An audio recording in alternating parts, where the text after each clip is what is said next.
This brave young man is about to have the oxygen supply to his brain temporarily turned off. His heart will falter. The doctors in attendance concede that it could even stop.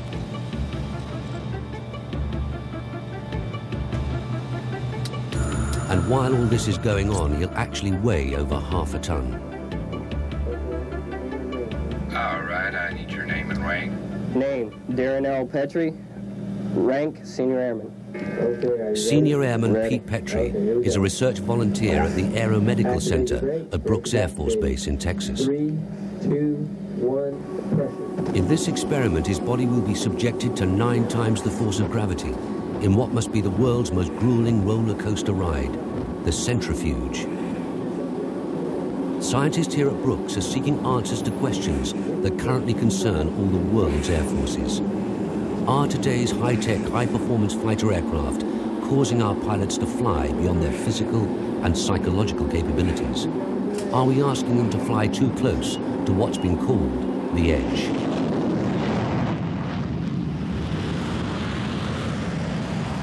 Some doctors believe that aeronautical technology has left the human being far behind, and that human biology is now the limiting factor in fighter aircraft design. Somehow the biology never got into the picture. They dealt with the technology of conquering the problems of flight. And the engineers who build airplanes today are still basically the same kind of person. They're solving physics problems, engineering problems, power thrust curve problems. They're not dealing with biology. And as a matter of fact, I think this is one of the definers of our current dilemma. We didn't have to up until this point in time. And now the technology has reached a point where it's not just that we're going to lose a pilot because the plane fails or something, but we're going to lose pilots because they can't operate the systems that are being presented to them. Nowadays, when a fighter pilot climbs into the cockpit of a high-performance jet, he knows he's charged with the awesome responsibility of operating some of the most complex machinery ever devised at speeds that would outstrip a rifle bullet. He will be pushed to the edge of his physical and intellectual limits, and tradition demands that he respond with the right stuff. But this image of the pilot, gleaned from the exploits of the aces of past wars, ignores the reality of aerial combat today. As these highly trained professional killers know, their own human frailty may be more of a threat than the enemy in today's complex and powerful high-performance jets.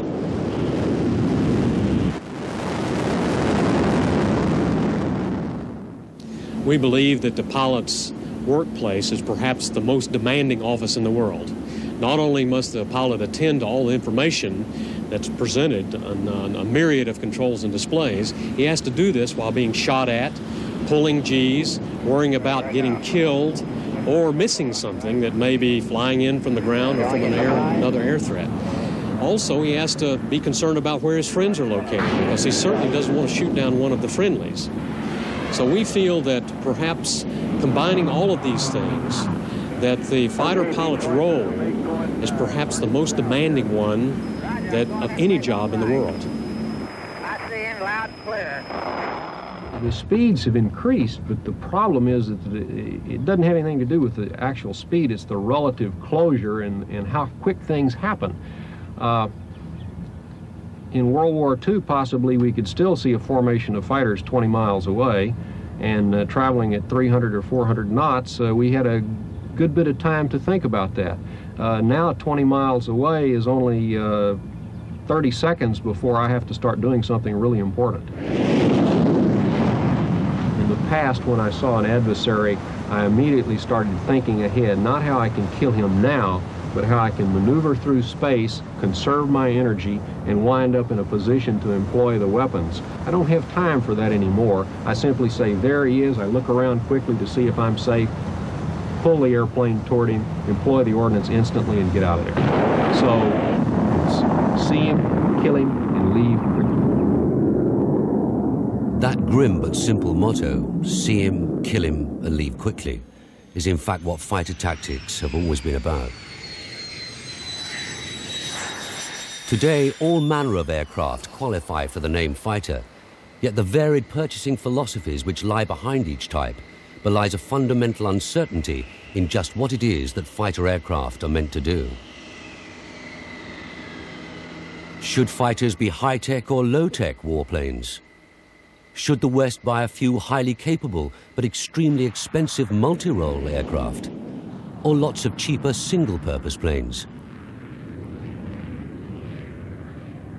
And of course that debate is fueled by intelligence estimates which indicate that the Soviet fighter force may outnumber ours by at least 2 to 1.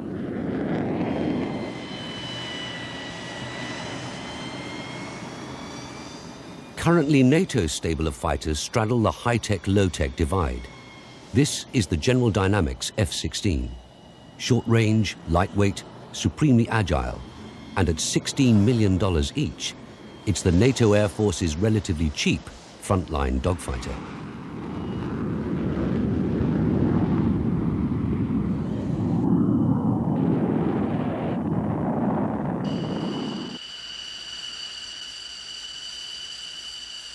At the other end of the spectrum is a different sort of creature altogether.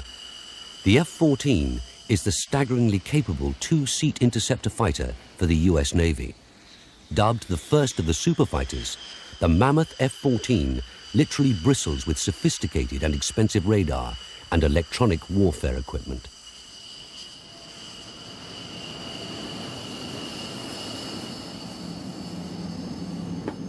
The Navy justifies the whopping $43 million price tag for each plane by claiming that the F-14 can strike at up to 6 targets at once over ranges in excess of 100 miles using its $1 million a shot Phoenix missiles. Sadly, that claim has yet to be proven, and the maintenance and reliability record of this super high-tech aircraft has yet to meet the target set by the US Navy 15 years ago. But from a pilot's point of view, the McDonnell Douglas F-15 is arguably the most complex of all the fighters. Alone in the cockpit, it's the pilot's job to control the various engine, navigation, flight control, and weapon systems, as well as fly a range of missions that will include intercepting long-range intruders like this Soviet bomber known to NATO forces as the Bear, to tangling with adversaries in a conventional dogfight.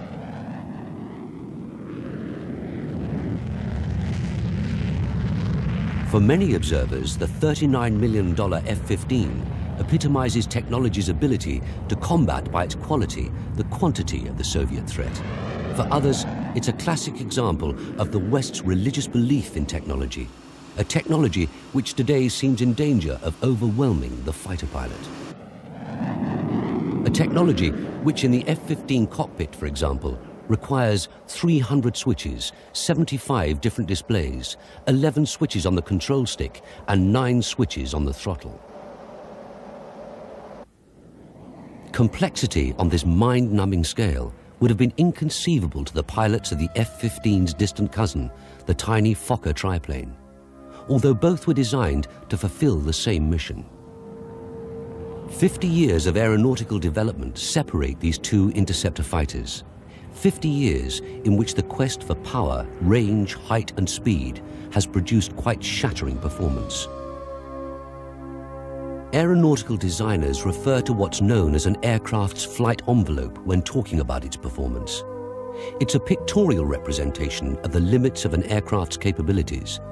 And as we trace out the flight envelope of the F-15, the engineers can determine how slowly it can fly without falling out of the air, and what its maximum altitude is, how fast it will go, both in the thinner air of the upper atmosphere and in the denser air near the ground.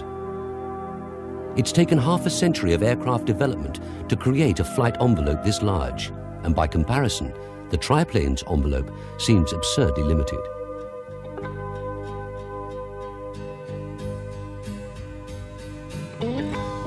In today's terms, that limited capability seems almost comical, but in fact, when the triplane first went into service, it was a resounding success. Its 3 wings generated a lot of lift, enabling it to climb higher and faster than many of its enemies.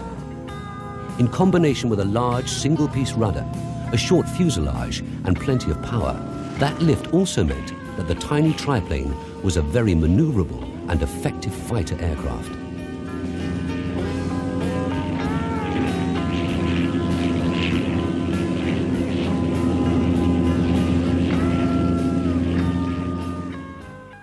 Actually, these aircraft were as modern in 1917 as an F-14 would be today. They were state-of-the-art, and the engineers knew quite a bit about airplane design.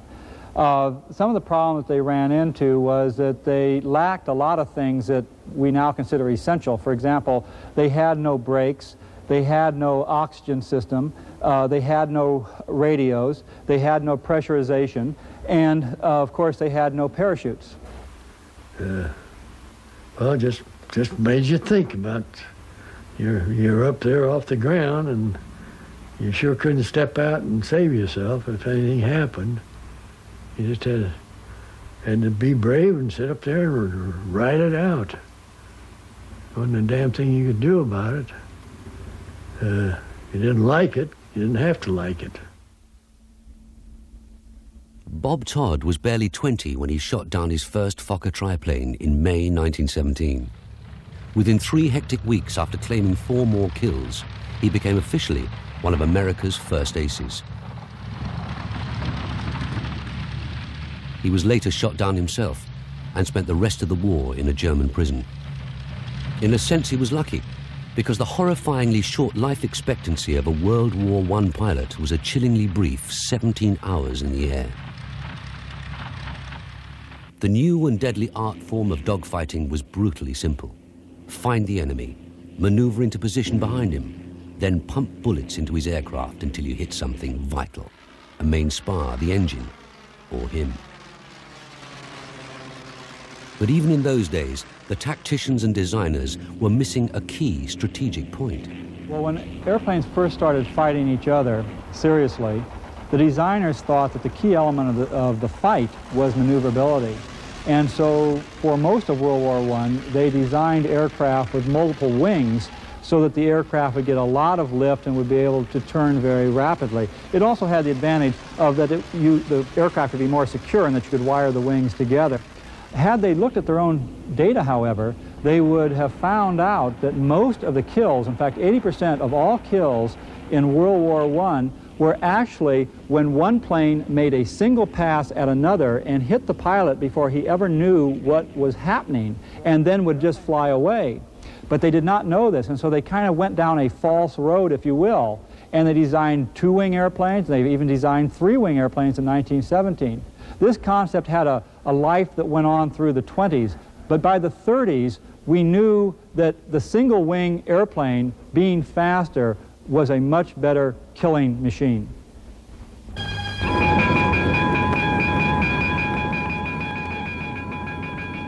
When Adolf Hitler lit the fuse of World War II in September 1939, Britain had only 187 of the now legendary Spitfires. Along with the Hawker Hurricane, their mettle was tested in the summer of 1940 in the Battle of Britain.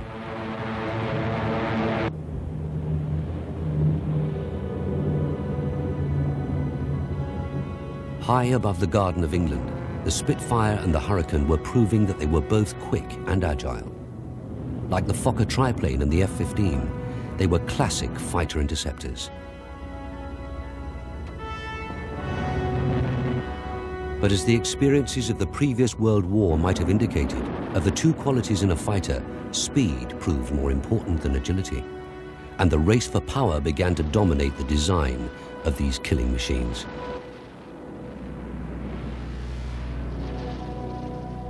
But even as the propeller-driven fighters were carving their gruesome niche in history, the technology that was to supersede them was being secretly developed.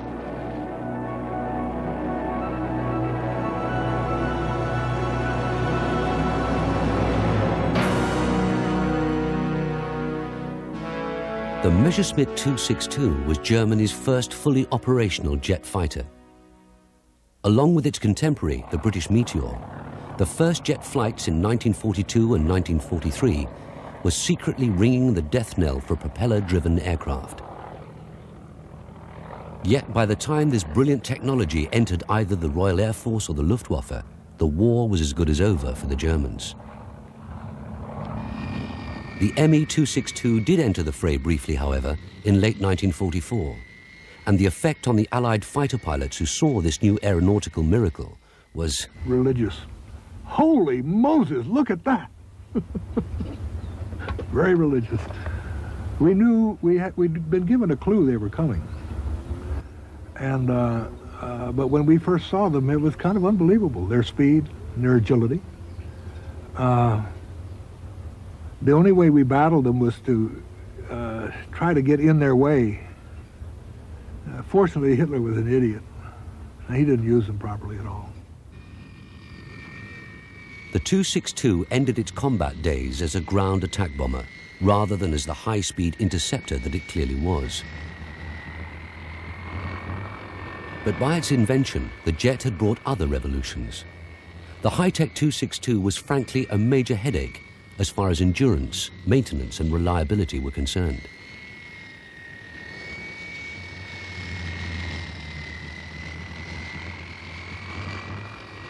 And for the pilot, the new complexities of jet engine control and management meant that the cockpit was now an unfamiliar nightmare of switches and dials. But there's a saying in fighter aviation that speed is life, and with a top speed of 540 miles per hour, that extra 100 miles an hour that this aircraft gained over its closest prop-driven rivals was too seductive to ignore.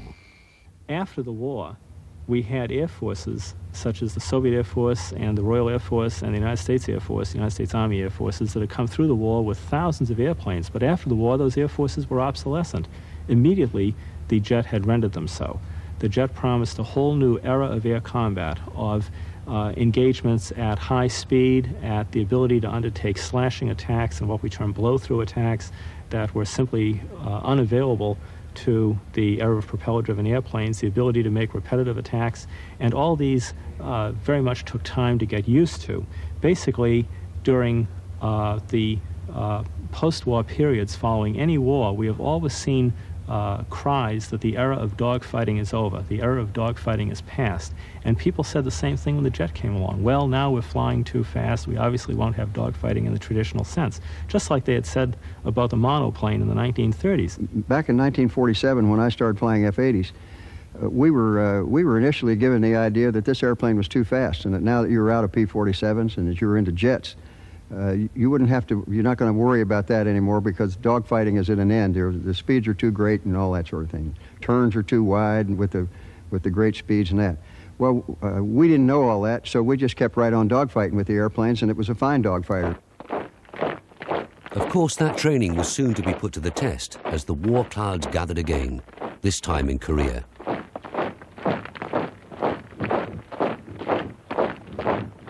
And perhaps inevitably, a new classic fighter rose to the occasion. A direct descendant of the triplane and the Spitfire, the F-86 Sabre was the first swept-wing jet fighter in the West, and its speed and maneuverability won many converts and many battles. Back in Washington, the quest for the first supersonic fighter was echoing through the labyrinths of the Pentagon. Before long, maneuverability was again discarded in favor of the holy grail of power and speed. And again, the art of dogfighting was out of fashion.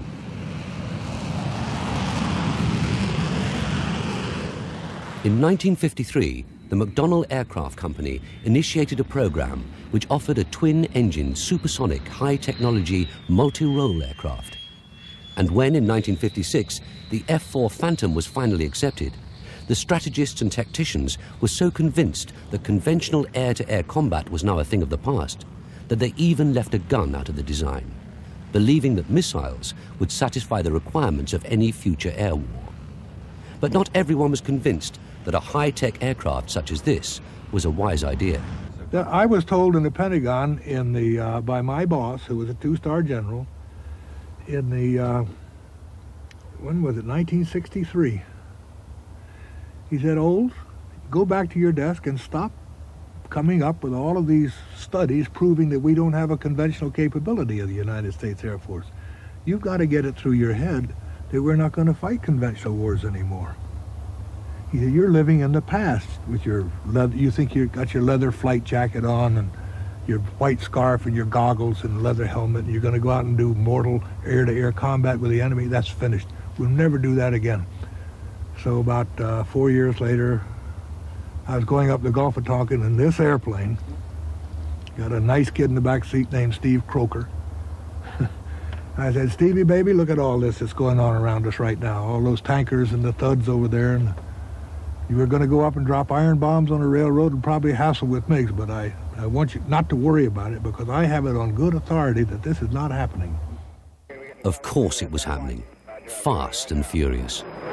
Okay, Detroit, there's a MiG going, turning south there. But now, in addition to the historical inevitability of close-quarter dogfighting, fighter pilots were coping with a deluge of radar and radio inputs, as well as being faced with surface-to-air missiles, SAMs, which would wriggle up from the jungle at over the speed of sound and explode within feet of your aircraft.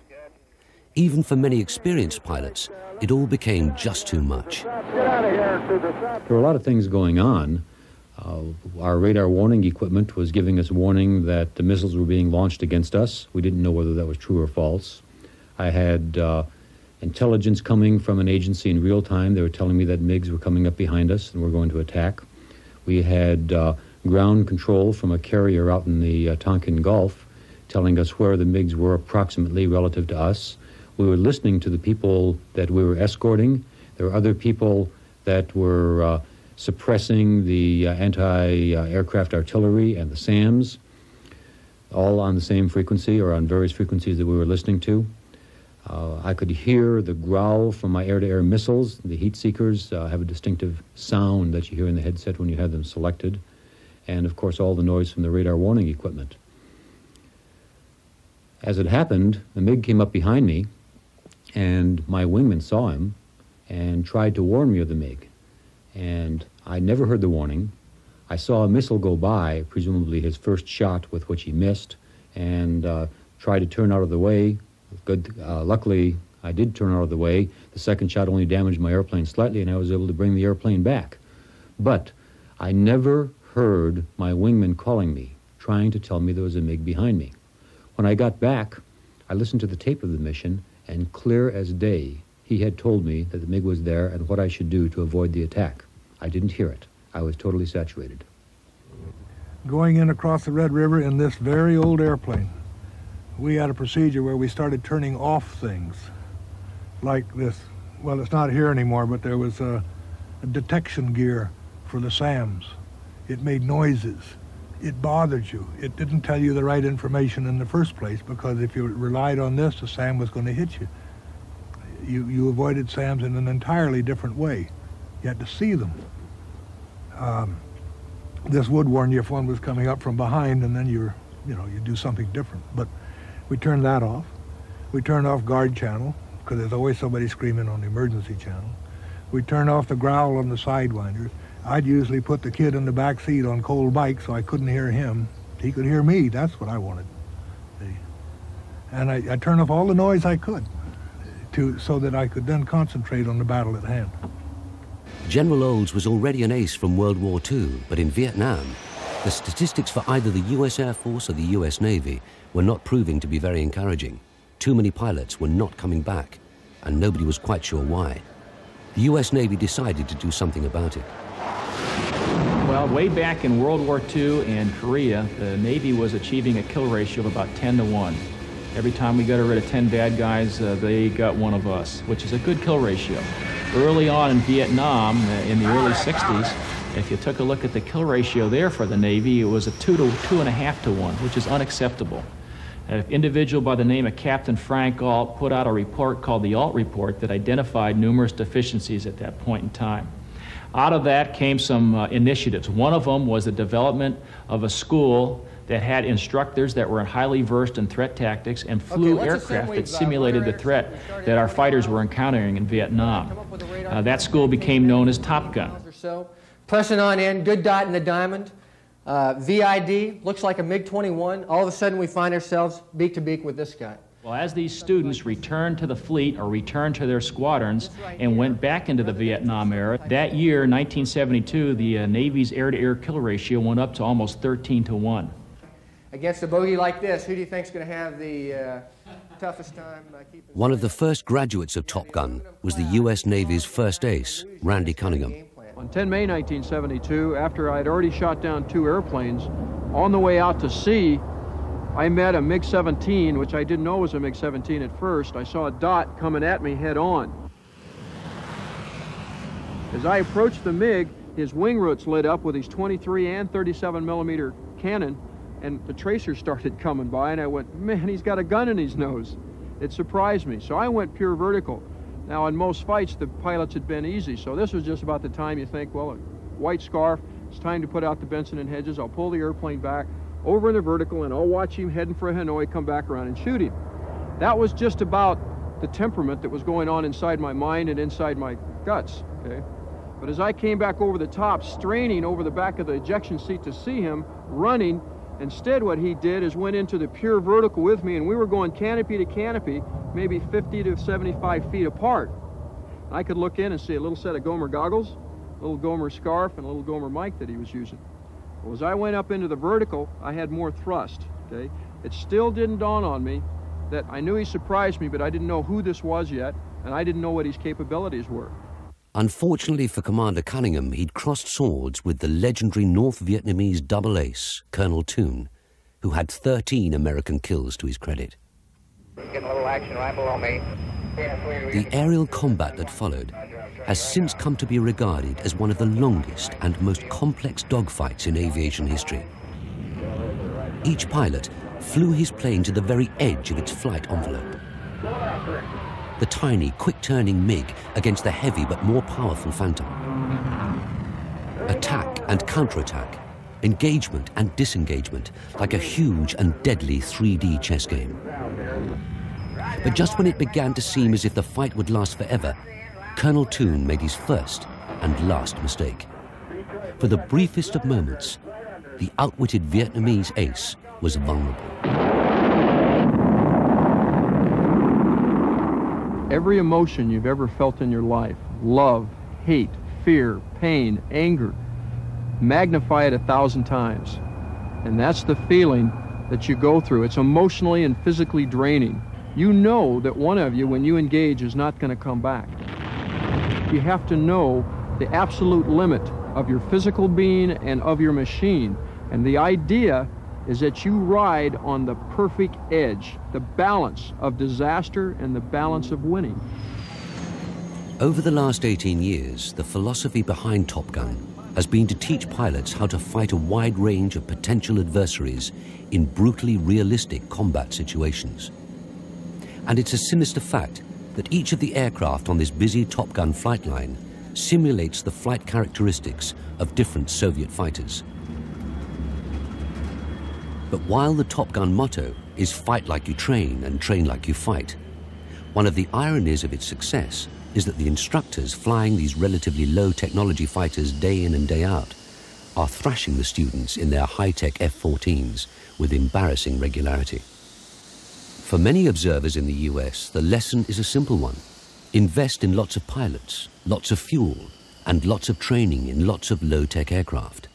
This message has not yet been adopted, though, by the admirals and generals of the Pentagon, who it seems can't escape the public desire for their fighter pilots to be always equipped with the very best machines that money can buy.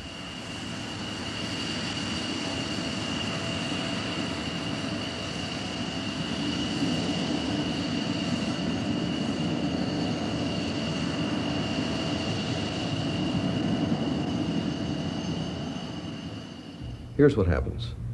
You have an airplane that's very sophisticated, costs a lot of money, therefore you can't build very many of them because we do have a fixed budget. Every year it's fixed. So we say, well, we can procure X number of airplanes. Well, if we can only have that number, then we've got to have the very best money can buy because Americans have always been willing to trade treasure for blood. So we're going to make that a very sophisticated airplane, and we're going to give that guy the capability to do everything. It's going to be able to get all kinds of information, and he's going to be able to do all kinds of things with it. As a result, because we can't have as many airplanes, we have to give it more capability, so he has to do more, the pilot has to do more, and as a result he gets overloaded, and in my opinion, is going to get shot down while he's trying to figure out what he's doing. Nowadays, that logic also confronts the pilot with his own physical limitations. Turning corners in an aeroplane at speed produces G's, the force that mimics gravity. G-forces have been a factor in aerial combat since World War I, but today's fighters are so fast and so maneuverable that the high G's that they inflict on the pilot's body and brain can seriously impair his flying ability.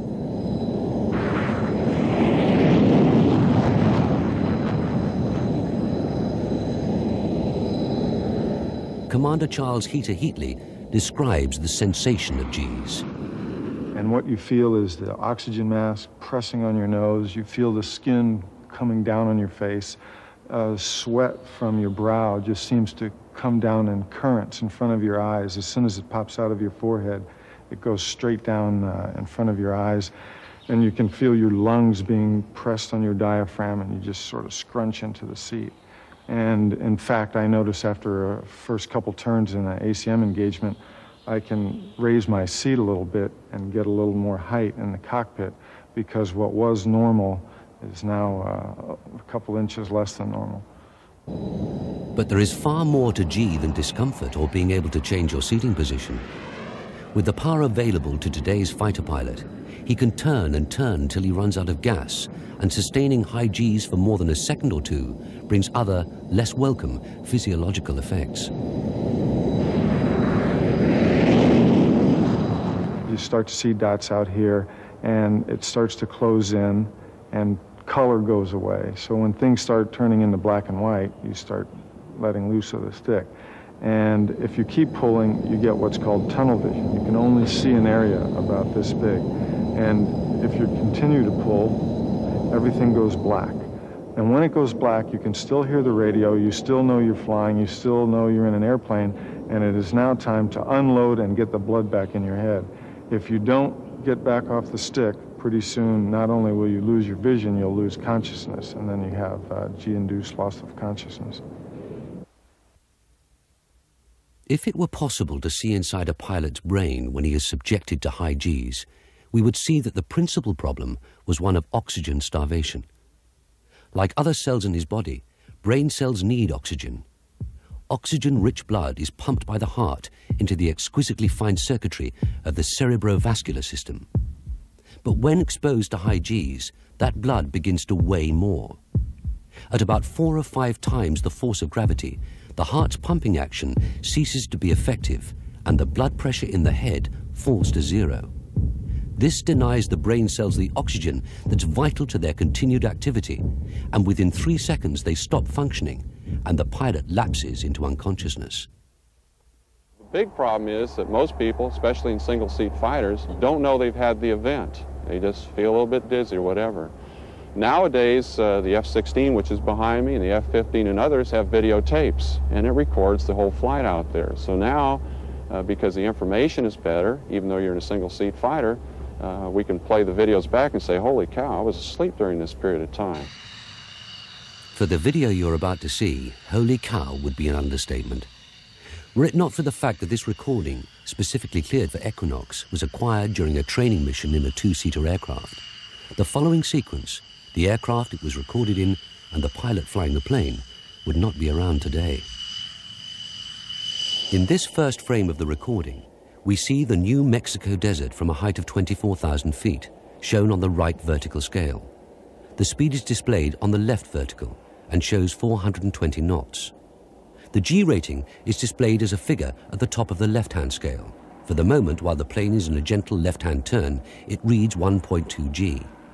The air combat instructor sitting in the back seat identifies an intruding aircraft at right 130. The pilot commences a fast, hard pull further to the left. It's a 7G pull, and it hurts.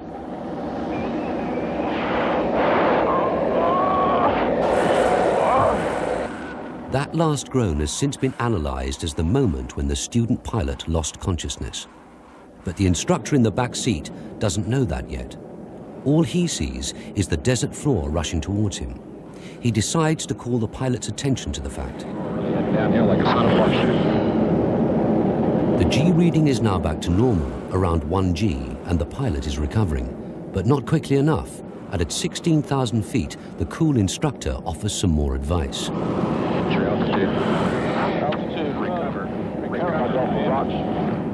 The plane is now doing nearly 700 miles per hour straight down towards the sun-baked rocks below. Realizing at last what's happened, and with only 6,000 feet to spare, the instructor pulls the aircraft out of its lethal dive and finds time to give vent to his feelings and his relief.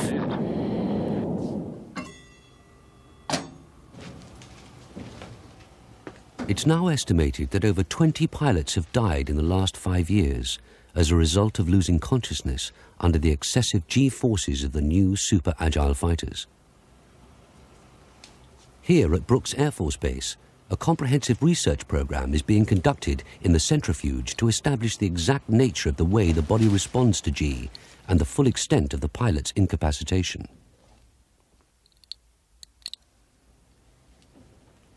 What they've discovered is that many of today's fighters can subject the pilot to up to 9 or 10 times the force of gravity so quickly that the usual experiences of graying out and tunnel vision are effectively bypassed, and he will snap straight into unconsciousness. But a further sinister sting in the tail of G loss of consciousness is that if he's lucky enough to wake up at all, its effects are by no means over.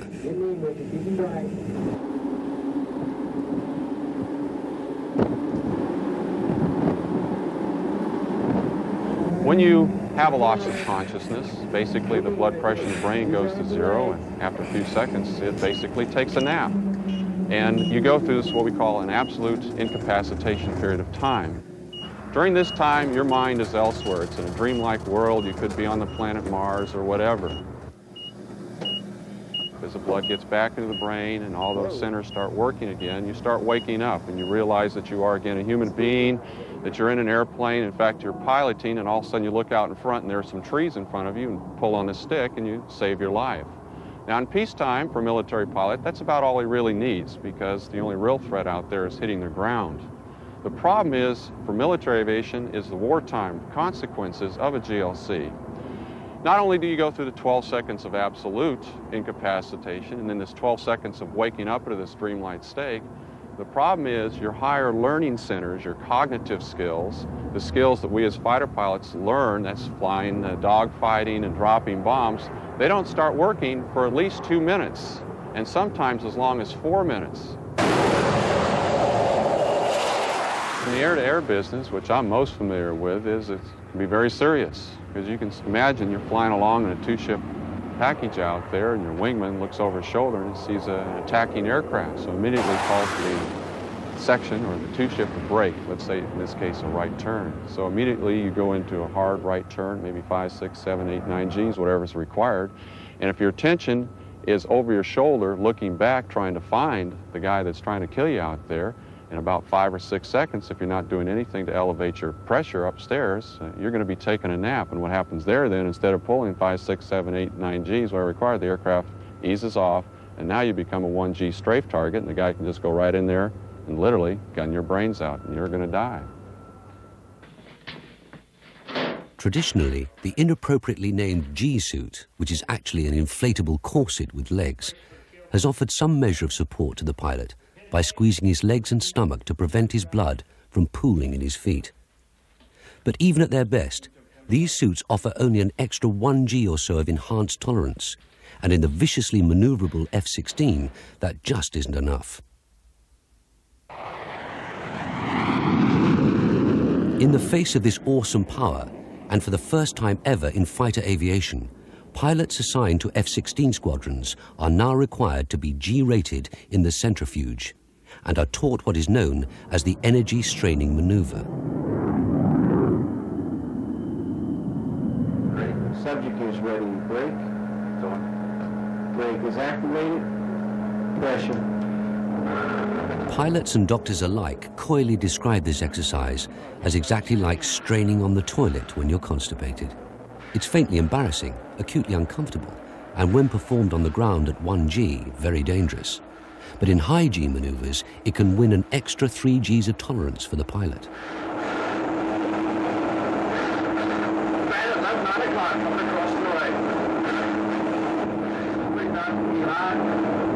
Our whole purpose is to give them the confidence and the knowledge that they can operate at the higher G levels without taking a nap and maybe having a bad day.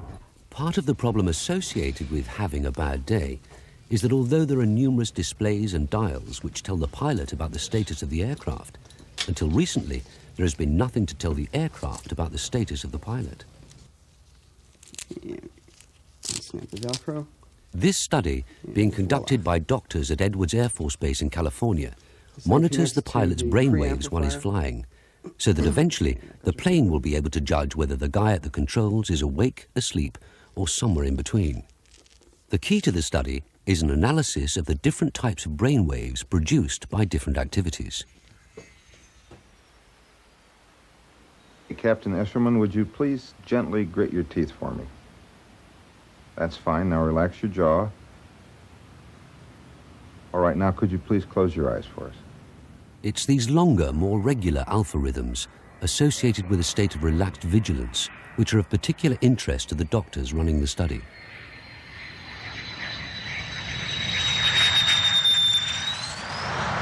For 3 years, test pilots have subjected themselves and their aircraft to every stressful maneuver in the book, while having their brainwaves recorded for subsequent analysis. The study has amassed a wealth of data, which will be published next year.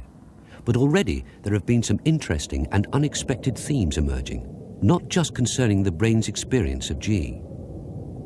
It turns out that fighter pilots are predominantly artists, because flying planes is a function of the right side of the brain. The left side of the brain is the administrator, checking data, establishing priorities.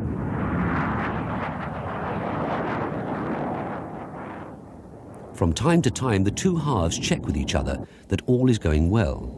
But problems occur when that cross-checking starts occurring too often, when the brain can't decide who's in control. Combined with the physical effects of G, this psychological overload amounts to a serious problem for today's pilots. A problem some scientists have called the biology barrier. Perhaps even more profound in some ways than the sound barrier. We could come up with technology to resolve that problem and go far beyond it. But now we have to redesign the operator.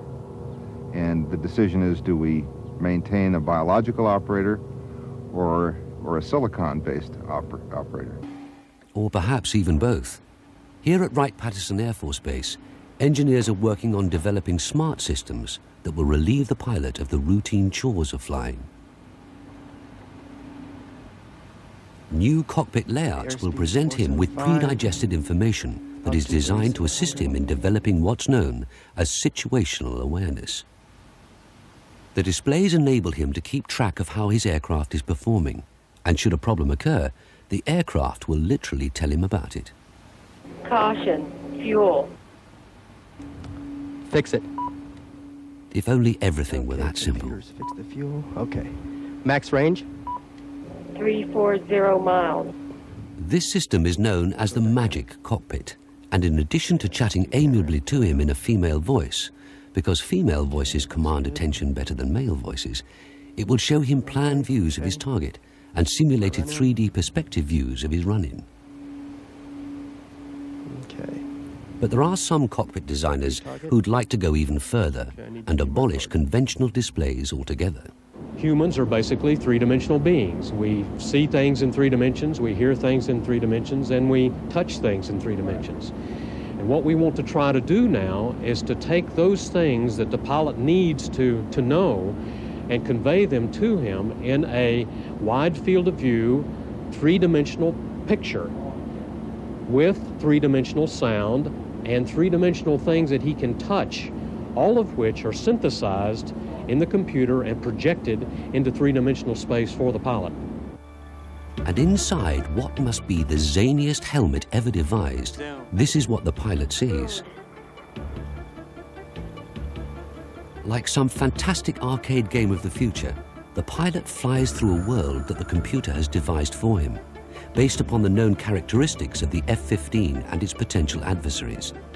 In this Tron-like 3D arena, he can take off and land, navigate to preset coordinates, fire his guns, and activate his missiles, all by voice control. Select. The engineers readily admit that these futuristic concepts are likely to remain impractical for at least the next 8 to 10 years. And clearly, no pilot could be persuaded to dogfight pulling G's with a ridiculous contraption like this on his head. But it is only experimental, and advances in miniaturizing the high-resolution TV screens that will project the graphic displays onto the inside of the visor have already led to the development of a new and much more feasible flying helmet, currently under test. But even more unusual ideas are being developed at Wright-Patterson. This man is switching switches simply by looking at them. Using infrared lasers, sensors in his helmet read his eye position from moment to moment, so that computers can identify the switch he's looking at. Now I'm going to move it down. And down the corridor, the tiny magnetic fields given off by the brain activity of this research volunteer are being analyzed by a superconducting device known simply as SQUID. Controlling fighter aircraft systems simply by thinking is, say some of the researchers here, no more than 30 years away. But if technology is indeed making such giant strides forward, why push human pilots beyond their limits and risk human flesh and blood in cockpits at all? If we were able to know everything that was going to go on in a battle, if we knew where the enemy was going to be, we knew where our friendlies were going to be, if we knew how well our aircraft was going to work, how well our weapons were going to work, it wouldn't be necessary to put a pilot in the loop because we can program a computer or a drone to go do that work. But that's not what happens in the battle. The whole battle situation engenders a sense of uncertainty. Therefore, you have to have an element in that system that can adapt, can adjust, to be able to compensate for the deficiencies of the system or perhaps some of the gaming that the enemy does. Therefore, we believe that for a long time, we're going to have a human in the loop. Even Star Wars had a pilot in the cockpit. But air combat maneuvering is so dynamic. The human element brings flexibility that I think will actually be the key to success out there. Because there's just no substitute for being on the spot, in the air, seeing who's injured, who's not damaged, who's in trouble, who's not in trouble. There's all sorts of things that a pilot can do at the scene that someone far away from the scene, remotely flying it or a computer-controlled airplane, will never, ever be able to figure out. Consequently, you still need to train to the basics of dogfighting that probably haven't changed since the days of World War I. A barrel roll is still a barrel roll, and a Immelman's still an Immelman. We still do flat and rolling scissors, and we still need a gun on the aircraft to be able to shoot that guy when he's 500 feet out in front of us, which is well within the minimum ranges of all of our sophisticated missiles. But it's certainly not within the minimum range of a bullet. Press on around. Which brings us right back to where it all started. Here at Top Gun, the cream of America's fighter pilots learn how to employ World War I tactics with 21st century technology. This right here, rather than a two-circle type flow, we like to... For years, the comment attributed to Lenin that quantity has a quality all of its own seemed to be driving the design of Soviet fighters. But recently, all that seems to have been changing. As we begin to see roll-off Soviet production lines. Well, right now we're looking at a much more capable airplane. In this case, anyone know what this is? MiG-29? Exactly right. MiG-29 Fulcrum. Much more capable airplane in terms of all those performance factors we talked about earlier on. The MiG-29 Fulcrum is a high-performance 21st century fighter. Some say it's equal in sophistication to the F-15 and the F-14. And certainly, its electronic capabilities are being viewed with envy in the West.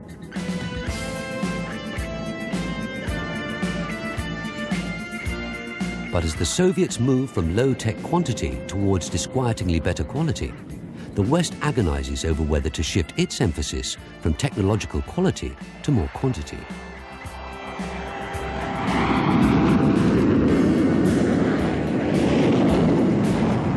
So where does all that leave the pilot, the guy at the sharp end?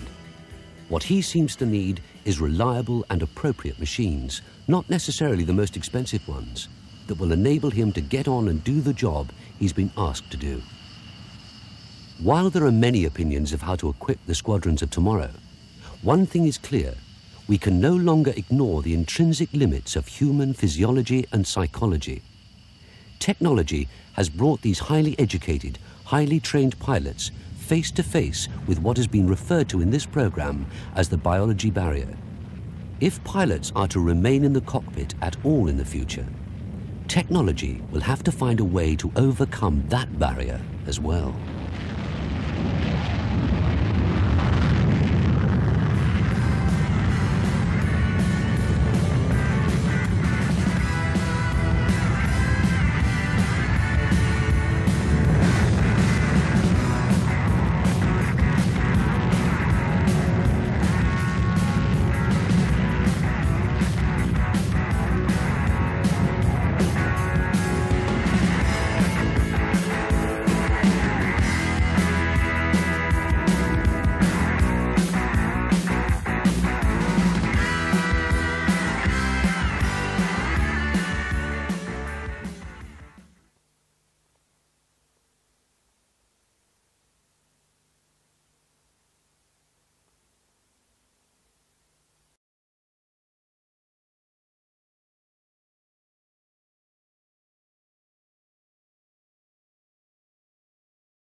But we're going to lose pilots because they can't operate the systems that are being presented to them.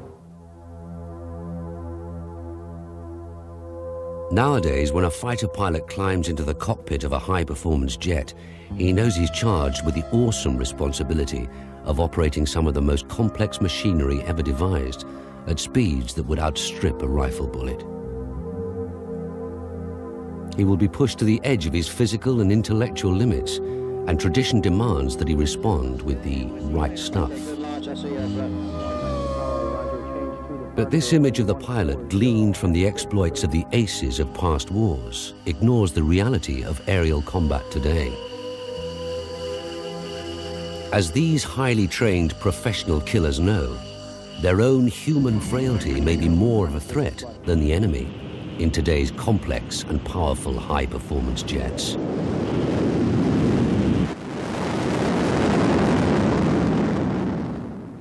We believe that the pilot's workplace is perhaps the most demanding. In the past, when I saw an adversary, I immediately started thinking ahead, not how I can kill him now, but how I can maneuver through space, conserve my energy, and wind up in a position to employ the weapons. I don't have time for that anymore. I simply say, there he is. I look around quickly to see if I'm safe, pull the airplane toward him, employ the ordnance instantly, and get out of there. So, see him, kill him, and leave quickly. That grim but simple motto, see him, kill him, and leave quickly, is in fact what fighter tactics have always been about. Today, all manner of aircraft qualify for the name fighter, yet the varied purchasing philosophies which lie behind each type belies a fundamental uncertainty in just what it is that fighter aircraft are meant to do. Should fighters be high-tech or low-tech warplanes? Should the West buy a few highly capable but extremely expensive multi-role aircraft? Or lots of cheaper single-purpose?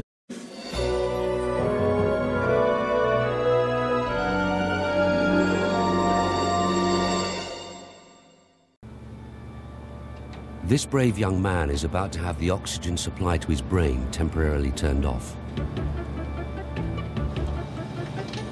His heart will falter. The doctors in attendance concede that it could even stop.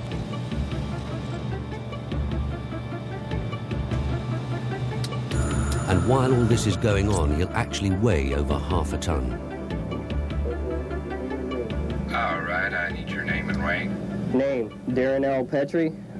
Rank, Senior Airman.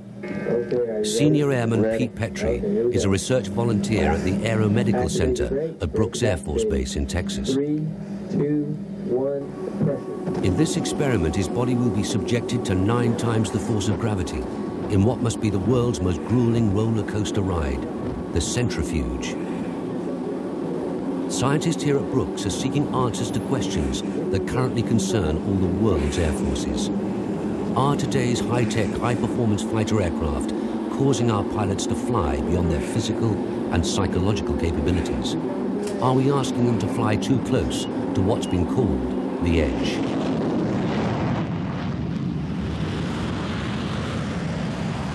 Some doctors believe that aeronautical technology has left the human being far behind, and that human biology is now the limiting factor in fighter aircraft design. Somehow the biology never got into the picture. They dealt with the technology of conquering the problems of flight. And the engineers who build airplanes today are still basically the same kind of person. They're solving physics problems, engineering problems, power thrust curve problems. They're not dealing with biology. And as a matter of fact, I think this is one of the definers of our current dilemma. We didn't have to up until this point in time. And now the technology has reached a point where it's not just that we're going to lose a pilot because the plane fails or something. Office in the world. Not only must the pilot attend to all the information that's presented on a myriad of controls and displays, he has to do this while being shot at, pulling Gs, worrying about getting killed, or missing something that may be flying in from the ground or from another air threat. Also, he has to be concerned about where his friends are located, because he certainly doesn't want to shoot down one of the friendlies. So we feel that perhaps combining all of these things, that the fighter pilot's role is perhaps the most demanding one of any job in the world. The speeds have increased, but the problem is that it doesn't have anything to do with the actual speed. It's the relative closure and how quick things happen. In World War II, possibly we could still see a formation of fighters 20 miles away, and traveling at 300 or 400 knots, we had a good bit of time to think about that. Now 20 miles away is only 30 seconds before I have to start doing something really important.